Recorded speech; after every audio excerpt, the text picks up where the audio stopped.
পরপর 3টা টার্ম যা হয়েছে নির্বাচনকে কেন্দ্র করে দেশের সামগ্রিক রাজনীতি, অর্থনীতি, লুটপাট সব কিছু মিলে যা চলছে এইটা বদলে দিতে হবে। একটা নতুন সামাজিক বন্দোবস্ত বা চুক্তি তার অধীনে আসতে হবে আমাদেরকে। এই প্রক্রিয়ার মধ্যে জামাত ছিল না। জামাত আন্দোলন করেছে, যে যার মতো করে আন্দোলন করেছে, পজিটিভ নেগেটিভ আমি বলছি না, কিন্তু যে সংস্কার প্রক্রিয়া এই দলগুলো মিলে করেছে তার মধ্যে জামাত ছিল না, ফলে তারা এখানে নেই। এইটা অ্যাবসলিউটলি আলাদা ফেনোমেনা। এবং এই জন্যে আমি বলছি, আমরা যদি কেউ মনে করি যে আজকে আমি যা ভাবছি এটাই চূড়ান্ত, তা নাও হতে পারে। এমন হতে পারে যে আপনি আইসবার্গের টিপটা দেখছেন, ভেতরটা দেখেননি। আপনি ভালো করে যদি আগে দেখতেন তাহলে তো এটা ভাবতে পারতেন যে এরকম হতে পারে। একদূর না হলেও ভাবতেন যে ওরা জিতে যেতে পারে। সব সময় তো মনে করছেন যে কিছুই করতে পারবে না। তো এই জায়গাতেও নতুন এই বন্দোবস্তের জায়গায় তার আসে নাই। কিন্তু আমি খেয়াল করার জন্য সবাইকে অনুরোধ করব, যখন আমরা সংস্কার প্রক্রিয়া নিয়ে ঐক্যমত্য কমিশনের মধ্যে আলোচনা করছি, তার মধ্যে তো জামাতও আছে বটেই, এবং 166 যে প্রস্তাবিত সেই প্রস্তাবের মধ্যে তারা কথা বলেছে। ওই প্রস্তাবনার মধ্যে কোনো আপনার পিআর সিস্টেম ছিল না, তারা এটা নিয়ে এসছেন এবং একটা ইস্যু বানিয়েছেন। এখন তারা আবার প্রস্তাব তুলেছেন কি, আমরা যখন সনদের ব্যাপারে সবাই একমত হয়ে গেছি, তখন তারা বলেছে কিন্তু এই সনদ বাস্তবায়ন হবে কিভাবে, এটার গ্যারান্টি কি, এটার লিগ্যাল বেসিস কি, আইনি ভিত্তি কি, এই প্রশ্ন তুলেছে। তো এগুলো সোশ্যাল কন্ট্রাক্টের চাইতে বরঞ্চ বলেন নিজেদের মধ্যেই একজন আরেকজনকে দড়ি দিয়ে বেঁধে ফেলবার মতো অবস্থা। ঐকমত্য কমিশন তথা সরকারও মনে করেছেন যে হ্যাঁ একটা আইনি ভিত্তি লাগবে। আমরা যখন বলছি আপনি প্রপোজ করেন কি আইনি ভিত্তি হতে পারে, আমরা রাজি আছি, আইনি ভিত্তি দেব না কেন। লিগ্যাল ফ্রেমওয়ার্কের আন্ডারে পাকিস্তান ইলেকশন হয়েছিল, কেউ সই করতেও বলে না, কোনো আইনি ভিত্তির কথা বলে না। এখন সব বলা হচ্ছে, সবই মানা হচ্ছে, তারপরে ওই জায়গাতে আছে। ফলে এই প্রক্রিয়ার মধ্যে জামাত আছে অথবা তার রিফ্লেকশন ঢাকা বিশ্ববিদ্যালয়, এই কথা বলবার কিন্তু কোনো জায়গা নেই। এইটা হচ্ছে একদম আলাদা জিনিস। সেটা হচ্ছে এরকম হতেই পারে, যেটা সাহিত্য বললেন, এটা কেউ কেউ আমাকে বলেছেন, যদিও এইটা আমি মানে ওরকম করে বলবো না যেরকম করে তারা বলছেন। ডাকসুর সাবেক ভিপি হিসাবে ঢাকা বিশ্ববিদ্যালয়ে ছাত্র শিবিরের এই ধরনের উত্থান, এটা কি আপনার কল্পনায়ও ছিল? প্রথম কথা হলো এই যে বারবার বলছেন না ডাকসুর সাবেক ভিপি হিসেবে, আমি বেশ বিব্রত বোধ করছি। আমি দেখলাম কি কয়েকদিনে আমার মতো ইম্পর্টেন্ট পার্সোনালিটি টিভির মধ্যে আর কেউ নেই টিভির জন্যে। কেন ডাকসু নিয়ে আলোচনা হচ্ছে, তাই ডাকসুর ভিপিজিএস লাগবে। তার মধ্যে আমি আবার দুইবারের ভিপি, অতএব আপনি বলতে পারবেন আমি তো ভিপি ছিলাম 35 বছর আগে। সঠিক। আজকে যে পড়ছে ওর মানসিকতা তো আমি জানি না। আমি আমার ছেলে, সে এখন পাস করেছে, চাকরি করে, তার বয়স 33-35 হয়ে গেছে, কিন্তু ও যখন স্কুলে পড়ে 8-এ 9-এ, তখনই তাকে আমি দেখেছি। আমাকে খুব মনোযোগের সঙ্গে হেমন্তের গান শুনতে দেখে বলে যে এইসব গান শুনে তুমি বিপ্লব করতে চাও, সমাজ পরিবর্তন করো, এত স্লো গান। মানে ওদের চিন্তাই আলাদা। আপনি খেয়াল করেন এই বয়সের ছেলেরা রবীন্দ্রসঙ্গীত শোনে না, কিন্তু নজরুল গীতি সম্পর্কে তাদের ধারণাই নাই। তাদের সঙ্গীতের জগৎ, শিল্পের জগৎ, সাহিত্যের জগৎ সম্পূর্ণ আলাদা। অতএব ওরা কি কি ভেবে আসলে ভোটটা দিয়েছে তা হয়তো বুঝতে আপনার পুরো বছরও লেগে যেতে পারে। এমনি একটা কথা বলি, আজকে সন্ধ্যার পরে নবনির্বাচিত ডাকসুর ভিপিজিএস আমার সঙ্গে আমার অফিসে দেখা করতে গেছেন। ভালো লেগেছে আমার। আমি ঠিক জানি না যে অন্য কেউ জিতলে এরকম করে আসতেন কিনা, আমি অ্যাসপারশন করছি না কারোর প্রতি, কিন্তু তারা আসছে, আমার ভালো লাগছে। সঠিক। আমাকে এসে বললো যে দেখেন আপনি মানে ইত্যাদি ইত্যাদি, আপনি 2বার-3বার ছিলেন, আপনার একটা এত অভিজ্ঞতা আছে, তাই আপনার দোয়া নিতে আসলাম, আরও আসবো, মাঝে মাঝে পরামর্শ ইত্যাদির জন্য। এটাই তো একটা নতুনত্ব। হ্যাঁ, এগুলো বললেন। অতীতে তো এরকম কোনো বলবার পরে আমি তাদেরকে যখন বলছিলাম যে এই অভ্যুত্থানের স্পিরিট, এই তার মধ্যে রাজনীতির কথা আসছে, তখন বললো না, রাজনীতি হয়তো পার্থক্য থাকতেই পারে, কিন্তু ডাকসু হিসেবে ছাত্রদের স্বার্থের প্রশ্নে আমরা তো একসাথে কাজ করতে পারি। এখন এই অ্যাপ্রোচ নিয়ে যদি তারা যায়, তাহলে যারা ভোট দিয়েছে কিংবা দেয়নি তারাও মনে করবে এরা তো অনেক বেটার। ওরা জেতার পরে বিরাট মিছিল করেনি, রং খেলে নাই, মানুষকে বিব্রত করেনি, রাস্তাঘাট বন্ধ হয় নাই, বরঞ্চ গিয়ে নামাজ পড়েছে, শুকরিয়া আদায় করেছে। বহু লোকে বলতে শুনলাম দেখো কত ভদ্র ছেলে। মানে আমি এখন বলছি, কারো শুনে ও আচ্ছা, মান্না হয়ে খুব প্রশংসা শুরু করে দিয়েছে, বিপিনুরের কাছেও হাসপাতালে তারা গিয়েছে। হ্যাঁ গেছে, সেই তো বলছি। আমি বলছি যে অনেকে বলতে পারে যে আচ্ছা প্রশংসা শুরু করে দিয়েছে, কিন্তু আপনি একটা ভালো জিনিসের প্রশংসা না করলেই সেটা যে আটকে থাকবে এরকম তো না।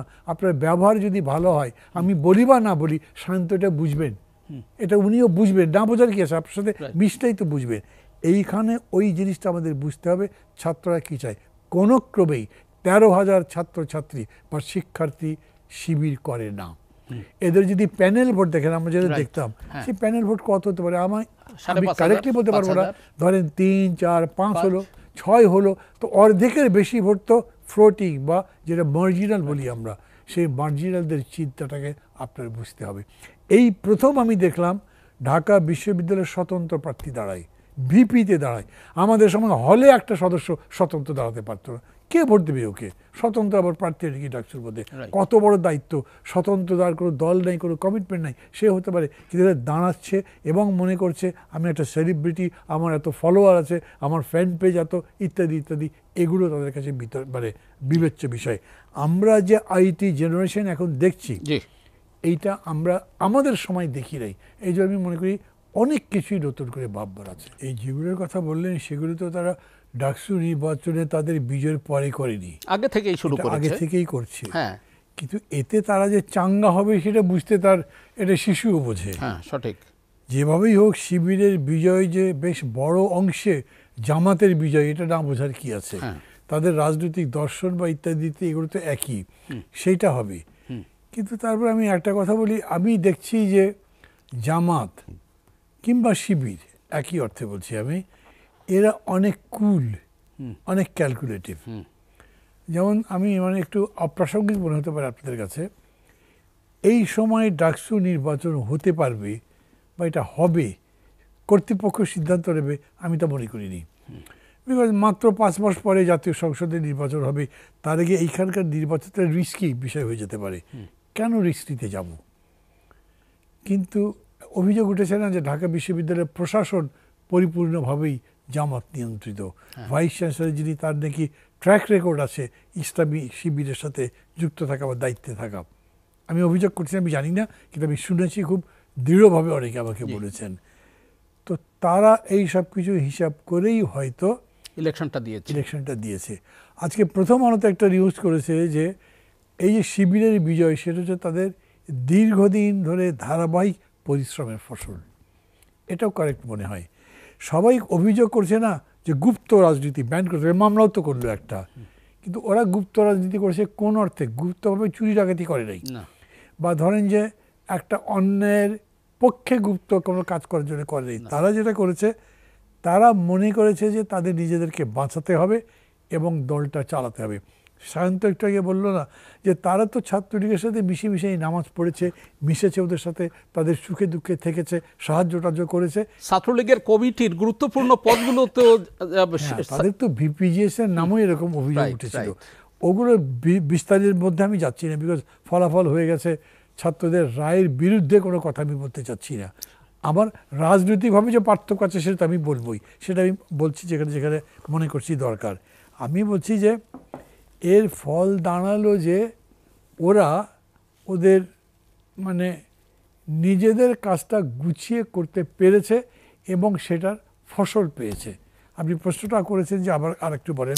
সেটা হচ্ছে জামাতের তো একটা ভিত শক্ত হয়েছে এবং তারা দাবিতে আরো বেশি সোচ্চার হবে। এই যে সিস্টেমটা বলছে, আমার কাছে বলছে যে এরা সব হিসাব করেই করেছে। এবং আপনি যদি চেইনটা দেখেন, কত কুইক সাকসেশনে ঢাকা, দেন জাহাঙ্গীরনগর, দেন রাজশাহী, দেন চট্টগ্রাম, 4টে ইউনিভার্সিটিতে যদি যেতে এবং এইভাবে যে সিদ্ধান্ত হয়েছে, আপনার তাকে নিশ্চয়ই ধন্যবাদ দিতে হবে।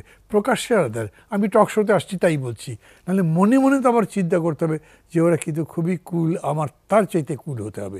তারা খুবই ক্যালকুলেটিভ, আমার তার চাইতে ভালো করে হিসাব করতে পারতে হবে।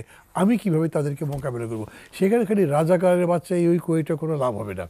বিকজ এখন যাদেরকে রাজাকার বলছেন তাদের বয়স কত, 20-22, তারা রাজাকার হবে কীরকম করে? আমি যখন ডাকসুর বিপি ছিলাম তখন কুমিল্লা ভিক্টোরিয়া কলেজের একটা পরিচিত সবাই গেছি আমার সংগঠনের পক্ষে। সেখানে ইসলামী ছাত্র শিবিরের প্যানেল দিয়েছে, তাদের বিরুদ্ধে আমি বক্তৃতা করেছিলাম, এরা এই স্বাধীনতার বিরুদ্ধে, রাজাকার ইত্যাদি। তখনকার কম বয়সের অভিজ্ঞতা। আমি ফিরে এসেছি ওই বক্তৃতা করবার পরে, আমাকে অনেকেই জানিয়েছেন আপনার এই অংশটা ছাত্ররা পছন্দ করি। তখন আমি খুবই ছাত্রপ্রিয় একজন নেতা, আমার বক্তৃতাও সবাই শুনতে আসে। কিন্তু এইটা একদম ওপেনলি বলেছে ওরা কি করে রাজাকার হবে, তাদের বয়স কত ছিল। এটা আবার ওদের যারা প্রার্থী তাদের সবাই বলে বলে বেরিয়েছে। তো এই যে ধরেন উচ্ছ্বাস তাদের মধ্যে নিশ্চয় হয়েছে, আবেগও নিশ্চয় হয়েছে, কিন্তু তাদের প্রকাশটা তো নেকেড হবে না।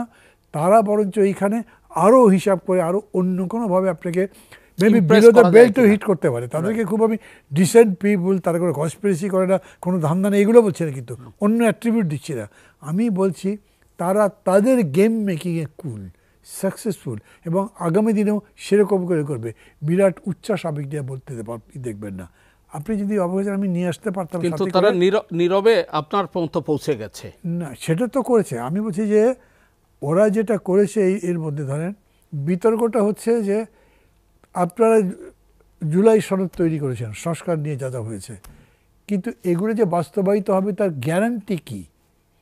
সেইখানে তারা যে প্রপোজালগুলো দিয়েছে অ্যাপারেন্টলি মনে হচ্ছে সংস্কার ভালো কিছু করার জন্য করছে, কিন্তু যে কেউ এখান থেকে মনে করতে পারে এই প্রপোজালে তো শেষ পর্যন্ত আর্মিকে আরও বেশি পাওয়ারফুল করাচ্ছে, শেষ পর্যন্ত এক ব্যক্তির স্বেচ্ছাচারী ক্ষমতা ওই একটা প্রস্তাব আছে না, রাষ্ট্রপতি সাংবিধানিক আদেশ জারি করতে পারবেন। রাষ্ট্রপতি আবার সাংবিধানিক আদেশ কি? রাষ্ট্রপতির আদেশ তো একটা আছে, সেটা যত কম জারি হয় ততই ভালো। আমরা চাইবো পার্লামেন্টের মধ্যে বা গণতান্ত্রিক পদ্ধতিতে হোক। তো ওই জায়গাগুলো বলছি তারা খুব হিসাব করেই ওটা থেকে তারা ওই রকম আবেগ দেখাবে না। আপনি হয়তো ধরতেও পারবেন না, কিন্তু তারা তাদের কাজ করতে থাকবে। যদি কেউ তাদের সাথে রাজনৈতিকভাবে লড়াই করতে চান, তাদেরকে রাজনৈতিকভাবেই লড়াইটা মোকাবেলা করতে হবে। এটা সংশয় প্রকাশ না করা ভালো, যদিও সময় বেশি নেই। 14 তারিখে আবার বৈঠক হবে। হ্যাঁ, 13 তারিখের মধ্যে আপনাদের কাছে মনে হয়, জি, মানে এটা রিভাইজড কপি, কারেক্টেড কপি হবে। এবং তারা এরকম করে বলছে যে এইখানে যেটা যাবে সেটা অঙ্গীকার বলেই ধরে নেওয়া হবে, মানে সব দলগুলো এটা অ্যাগ্রি করছে মনে করা হবে। কিন্তু খুবই মৌলিক যে বিষয়টা অ্যাগ্রি করা যায়নি বা হয়নি সেটা হচ্ছে যে এটার মানে বাস্তবায়নের পদ্ধতি কি হবে। ওই কমিশন যে সাংবিধানিক বিশেষজ্ঞ আছে তাদের সাথে কথা বলেছে, তারা প্রথম তো প্রস্তাব করেছিল যে এই সনদের মধ্যে যা যা লেখা থাকবে সেটার সংবিধানের বিধানের চাইতেও বেশি শক্তিশালী হবে, সেটা নিয়ে তো আলোচনা, মামলার কোনো রায়ে এটা দিয়ে সাসপেন্ড করা যাবে না। এখন তারা ওইটাকে আর একটু সফট করেছেন, করে এরকম করে বলতে চাইছেন যে মানে যারা যারা এইটাতে সই করবে তারা এই ব্যাপারে কোর্টে কোনো মামলা করতে পারবে না, বা তারা এইটাকে কোনো আচরণ ইত্যাদির মধ্যে দিয়ে এটার অধস্তন করতে পারবে না। মানে সেই ক্ষেত্রেও জুলাই সনদে যা আছে সেটারই একটা সুপ্রিমেসি থাকবে। কিন্তু এইখানে আবার কনস্টিটিউশনাল এক্সপার্টরা বিভিন্ন মত দিচ্ছেন, সেটা বলেছেন এই আলোচনাটাই চলবে। আমার কথা বলি, এইখানে হয়তো আসলে ঐক্যমত হবে না। ধারণাটা এরকম করা উচিত নয় যে সমস্ত ব্যাপারে সব কটা রাজনৈতিক দল একমত হয়ে যাবে, এরকম কখনোই হতে পারে না। যতদূর হয়েছে ততদূর পর্যন্ত আমরা এসআরও দিয়ে বা সরকারি আদেশ দিয়ে কারেকশন করতে পারি। আর যেটা হতে পারছি না সেটার ব্যাপারটা কি করা হবে, আমি ধারণা করছি এরকম হবে, কিন্তু এটা একদম আমার ধারণা যে শেষ পর্যন্ত ঐকমত্য কমিশন তাদের সুপারিশ, তারা তো সিদ্ধান্ত দিতে পারে, সুপারিশটা গভর্নমেন্টের কাছে এটাই দেবে যাতে এখানে যে সনদ গ্রহণ করা হলো that prevails over any other, কি বলবো, ল বলি বিধান বলি, তার উপরে। এইটা এক ধরনের এরকম করে বলা যায় যে যারা এই বিধানের পক্ষে খুব দৃঢ়ভাবে কথাবার্তা বলছেন, ইনক্লুডিং জামাত, যাদের নিয়ে এত কথাবার্তা হলো, এবং বিএনপি আবার ওখানে মনে করে যে এখানে আমাদের কমিটমেন্টটাই বড়, সংসদের উপরে কিছু নেই, আগামীতে যে সংসদ হবে সেটাই সার্বভৌম হবে, কোনো বিধান সার্বভৌম হতে পারে না। সেখানে মানে এখন পর্যন্ত ঐক্যের জায়গায় দেখা যাচ্ছে না, কিন্তু মানতে তো হবে, নির্বাচন তো হতে হবে। বিএনপির সম্পর্কে আমি এখানে একটা কথা বলি, যেটার উপরে আমি ভরসা করছি, তা হলো যে বেশি করে নির্বাচন বিএনপি চায়, কারণ বিএনপি মনে করে ইনস্পাইট অফ এভরিথিং ভোট হলে তারা জিতবে, আর ভোট হয়ে যখন জিতবে সংসদটা গঠিত হবে, সেই সংসদ যে কথা বলবে তার উপর দিয়ে কথা বলে কেউ পারবে না, তখনও তো আদালত থাকবে, তার কাছে যাওয়া যাবে। যে জন্যে বিএনপি এখানে অনেক বেশি অ্যাকোমোডেটিভ হতে পারে এবং সেইভাবেই যাত্রাটা সামনে চলতে পারে। আপনি বিএনপির কথা বলছেন, সালাউদ্দিন আহমেদ স্পষ্ট একটা কথা বলছেন যে ফ্যাসিবাদ মুক্ত হলেও গণতন্ত্রের জন্য সব দল এখনো একমত হতে পারেনি। ফেব্রুয়ারির নির্বাচন আয়োজনে এটাই বড় চ্যালেঞ্জ। আপনি কি মনে করেন? না, এটা চ্যালেঞ্জ তো বটে, সেই জন্য তো আমি এতগুলো কথা বলছি। একমত হতে পারেনি, কিন্তু তারপরে এরকম আছে না, বিএনপি অনেকগুলো ব্যাপারে দ্বিমত পোষণ করেছে, কিন্তু দেখেন দ্বিমত একটা হতে পারে এই অপোজিট, আমি মানছি না। নোট অফ ডিসেন্ট দিচ্ছে তারা, সেটাই তো বলছি, দ্বিমত দিচ্ছে, মানে নোট অফ ডিসেন্ট দিচ্ছে। একটা হতে পারে এই নোট অফ ডিসেন্ট মানে আমি বিরোধিতা করছি, আর একটা হতে পারে আমি এটা সমর্থন করছি না, কিন্তু আপনি এগিয়ে যান, আমি এটাতে দ্বিমত করলাম, লিখে রাখেন, তার মানে সে পরবর্তীতেও এটা অপোজ করতে পারবে। ওইটাকে আমি বলছি একটা সেন্স অফ অ্যাকোমোডেশন, একটা সিমটম বা প্রুফ অফ অ্যাকোমোডেশন। আমি মনে করি যে বিএনপি এই অ্যাকোমোডেশন আরও বাড়াবার চেষ্টা করবে। জামাত করবে কি না, জামাতের স্টেক কিন্তু বিএনপির সমান না। জামাত জানে যে তারা অপোজিশন হিসেবে নিজেদেরকে এস্টাবলিশ করতে হবে, সেটা অলরেডি তারা অনেকখানি করেছে। ডাকসু জেতার পরে আরও হয়েছে, এবং তারা মনে করছে গণতান্ত্রিক ধারাটা যদি চলতে থাকে তাহলে তারাই প্রিভেল করবে, না থাকলে তো তারা প্রিভেল করবে না। এইখানে দেখেন দুটো ইন্টারেস্ট এক হবে, একজন ক্ষমতা পাবে বলে, আরেকজন ক্ষমতার সাথে সবচেয়ে বড় প্রতিদ্বন্দ্বী হিসেবে নিজেদেরকে এস্টাবলিশ করতে পারবে বলে একটা কম্প্রোমাইজ হবে। বড় ধরনের মানে প্রলয় টাইপের কিছু ঘটবে আমার মনে হয় না। আমার কাছে পুলিশকে ঠিক করা সবচেয়ে বড় চ্যালেঞ্জ। আর যদি খুবই পরিশীলিতভাবে বলি তাহলে আমি বলবো যারা নির্বাচনটাকে পরিচালনা করবে তারা নিজেরাই চ্যালেঞ্জ। সুতরাং